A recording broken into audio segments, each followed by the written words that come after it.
आप सभी भाई बहनों का ब्रेकिंग आध्यात्मिक न्यूज की कक्षा में एक बार फिर स्वागत है। आज का विषय है मानवता अवश्य जिंदा रखी। देखिए, आज का कुछ विषय बहुत ही साधारण है और लगभग आज कलयुग में एक साधारण मनुष्य के जीवन में इस मानवता का अभाव होता जा रहा है। इसलिए मुझे आज के आध्यात्मिक ज्ञानात्मक चैनल की जो एक कक्षा में ब्रेकिंग आध्यात्मिक न्यूज के जरिए एक संदेश देने का एक प्रयास करने जा रहा हूँ, ताकि आपके हमारे जीवन में कम से कम मानवता तो अवश्य ही बनी रहनी चाहिए। यानी कि हम सभी भाई बहनों में एक मानव का अन्य मानव से एक भाईचारा होना चाहिए। जबकि शास्त्रों में तो कहा गया कि हमें सभी भाई बहनों के साथ तो भाईचारा रखना ही है। ये जो प्रकृति के अन्य जीव हैं, ये जो 84 लाख प्रकार की जोनियों में 80 लाख प्रकार की जो नीचे की जोनी है, उन 80 लाख प्रकार की जोनियों में देखिए कितनी ही जोनियां तो आपके हमारे घरों के आसपास ही हमारे आपके देखने में आती है। तो हमें उनके प्रति भी एक दया भाव रखनी चाहिए। और यदि मनुष्य का देखिए एक मनुष्य के प्रति ही छल कपट ठगी हेरा फेरी जैसा व्यवहार होने लगा हो, तब ऐसी स्थिति में वो अन्य जीवों का तो प्रति एक दया भाव रखने का प्रश्न ही नहीं उठता। क्योंकि जब इंसान इंसान को ही धोखा देने लगता है, हिंसा करने लगता है, उसके अंदर एक दया भाव समाप्त होने लगती है। देखिए, आज कलयुग जा रहा है। एक साधारण मनुष्य अपने विषय भोगों के लिए या अपने स्वयं के सुखों के लिए, या कभी कभी यहाँ तक भी देखा जाता है कि मनुष्य अपने परिवार के सदस्यों तक ही सुख देखता है। उसको अपने कर्तव्य कर्मों का बोध नहीं रहता। वो जिस गली मोहल्ले में रहता है, उस गली मोहल्लों के जो अन्य परिवार रहते हैं, उनके प्रति उसका क्या कर्तव्य होना चाहिए। उस शहर में जहाँ वो घूमता फिरता है, उसके प्रति उसके क्या कर्तव्य हैं। और भौतिक प्रकृति जिसमें देखिए हम पृथ्वी जल अग्नि वायु आकाश का जो एक संग करते हैं, प्रकृति के द्वारा हम कितने ही प्रकार के पदार्थ ग्रहण करते हैं। तो मनुष्य जोनि में हम सभी भाई बहनों के जीवन में एक इंसानियत को हो, मानवता को हो, ये सभी एक जिंदा रहने की जिंदा रहने का यहाँ अभिप्राय है कि उसमें इन गुणों की सदा ही प्रधानता बनी रहनी चाहिए। देखिए, शास्त्रों में कहा गया मानवता का अभिप्राय क्या है कि आपके हमारे जीवन में एक सत्यता रहनी चाहिए, हिंसा का अभाव रहना चाहिए। हम सदा ही एक दूसरे जीवों के प्रति दया भाव रखें। हमारे व्यवहार में एक शुद्धता आनी चाहिए। किसी भी प्रकार का छल कपट ठगी हेरा फेरी नहीं रहे। हमें अन्यों के प्रति ईमानदारी का एक व्यवहार रखना चाहिए। हमारे जीवन में नैतिकता बननी चाहिए। और सबसे बड़ी बात है कि हमें अपने जीवन में हर क्षण अपने कर्तव्य कर्मों को ईमानदारी से निभाना चाहिए। देखिए, अक्सर मैं इस बात को जोर देकर कहता हूँ कि हम सभी भाई बहनों के जीवन में यदि धर्म प्रथम स्थान पे बना रहता है, तो आपका हमारा जो अर्थ है और काम है, ये जो विषय भोगों की जो कामनाओं के लिए मनुष्य जो धन कमाता है, आरंभ में तो देखिए उसमें अपनी आवश्यकताओं की पूर्ति के लिए ही धन कमाने की एक प्रेरणा जागती है।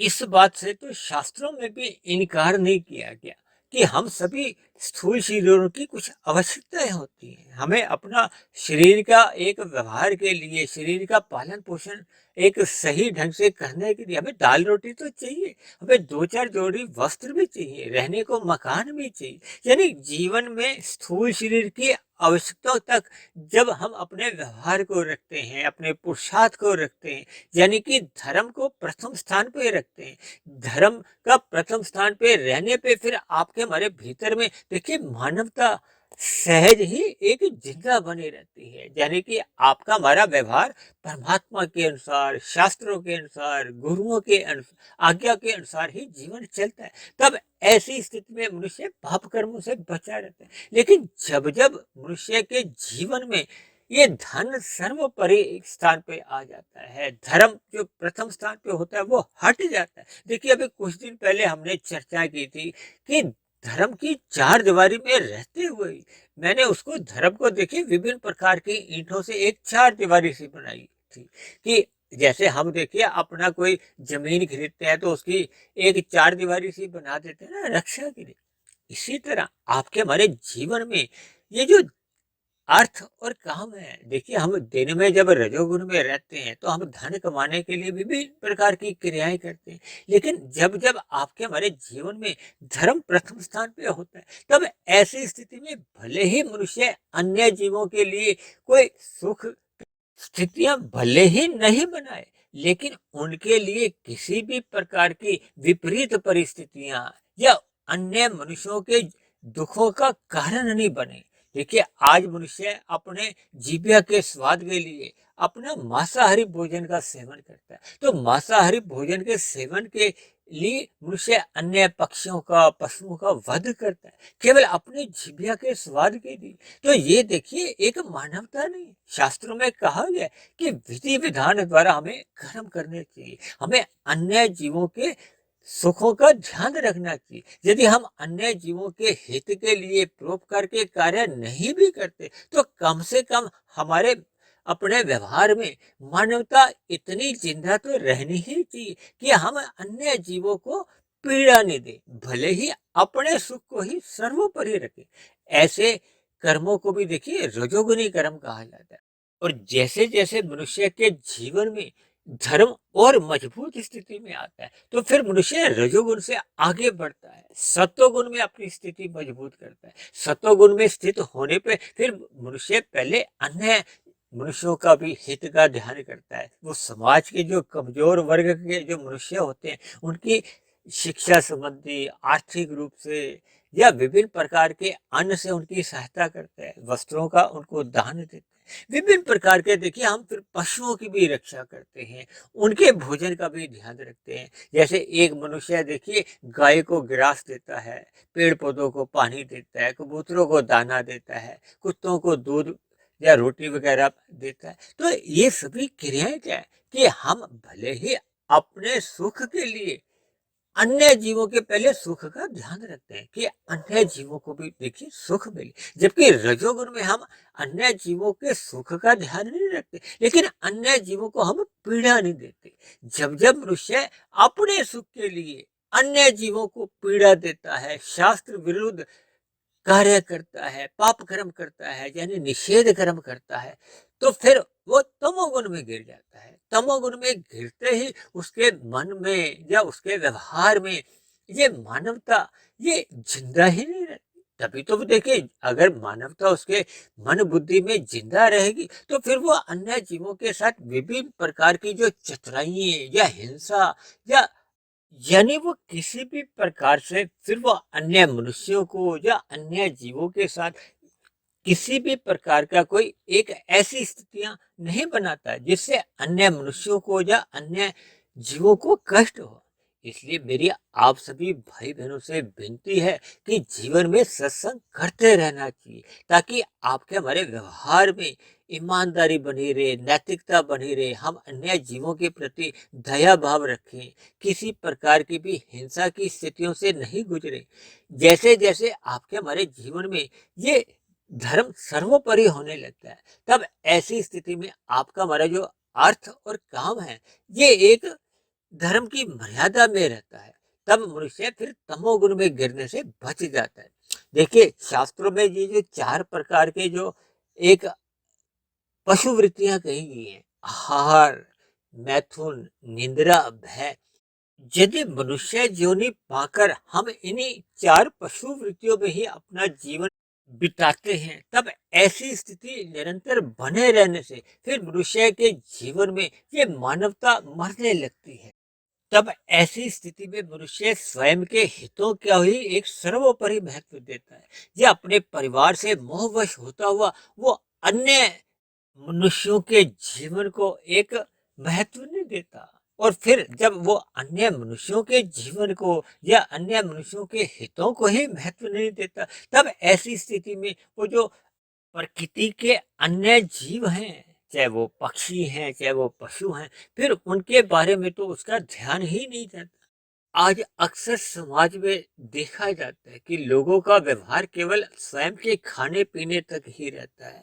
देखिए, लोग आज गुटखा खा रहे हैं, लोग किसी ने अगर कोई मूंगफली खाई है तो इधर उधर छिलके फेंकते हुए जा रहे हैं, केला खाया तो उसका छिलका यहाँ वहाँ फेंक देते हैं, कहाँ भी देखिए थूक देते हैं। और मैंने तो देखिए यहाँ तक भी देखा है कि कुछ ऐसी जगहों पे जो दीवारों पर एक कुछ सोसाइटियों को एक परमात्मा की एक मूर्तियां लगाने की भी नौबत आ जाती है, ताकि एक साधारण मनुष्य पशुओं की भांति इधर उधर मूत्र का त्याग नहीं करे। देखिए, कभी कभी इन सभी स्थितियों का वर्णन करने में मुझे भी संकोच आता है। भले ही कभी कभी कुछ ऐसी स्थितियां भी होती है जिसमें देखिए सरकारों की भी ऐसे, जब जनहित की सुविधाओं के प्रति कोई एक सचेत भाव नहीं रहते, तब ऐसी सभी स्थितियां, ऐसी सभी विपरीत स्थितियां हमें आपको समाज में देखने को मिलती।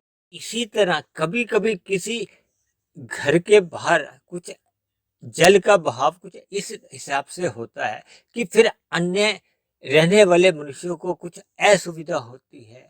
राह में चलने वालों के लिए या अन्य पड़ोसियों के लिए विभिन्न प्रकार की विपरीत स्थितियां होती हैं। तो इन सभी बातों को मनुष्य को ध्यान में रखना चाहिए और अपने कर्तव्य कर्मों का उसको पालन करना चाहिए। ये तभी संभव हो पाता है जब मनुष्य के जीवन में धर्म सर्वोपरि बना रहता है। देखिए, जैसे हम यातायात में अपना स्कूटर चलाते हैं, कार चलाते हैं, तो हम ये जो लाल बत्ती पे रुकते हैं तो फिर अन्य वाहनों के लिए हरी बत्ती होती है तो वो अपना वाहन चलाते हैं। यानी कि हमारे आपके जीवन में धर्म सर्वोपरि रहने से फिर मानव का मानव से एक भाईचारा बना रहता है, एक प्रेम भाव बने रहते हैं, जिसके फलस्वरूप समाज में एक सतोगुणी वातावरण की स्थितियां सहज ही फिर देखने को मिलती है। देखिए, मैं तो अक्सर आप सभी भाई बहनों से भी विनती करता हूँ कि परमात्मा का सत्संग करते रहना चाहिए। देखिए, इन सात्विक वीडियो को आपको सुनना चाहिए,